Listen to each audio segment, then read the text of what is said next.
Hi guys, kumusta kayo? Sana'y okay kayo.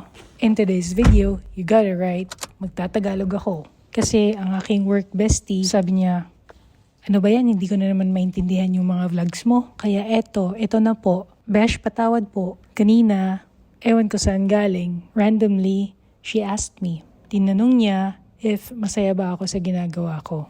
Like ito, yung current job description ko. Sagot ko oo. At ang aking paliwanag, masaya ako kasi it gives me a sense of purpose. By Justin Bieber. Joke lang. Kidding aside, yung tipong nakakatulong kang gumaan yung trabaho ng iba. Gumawa pala akong video ng TikTok. Check it out. And the second reason, kahit papano, may ambag na akong pambayad ng bills. And for me, this is big. And malaking tulong siya for us, knowing na ilang buwan din akong walang trabaho.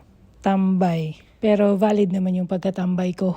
Kaya yun, I find nabulol pa. I find this job rewarding. It's an endless thanks to my boss. Kaya kahit ilang bilang at ilang balanse ang gagawin ko sa isang araw, mas gagalingan ko pa. At yun lang. Salamat sa inyong panonood.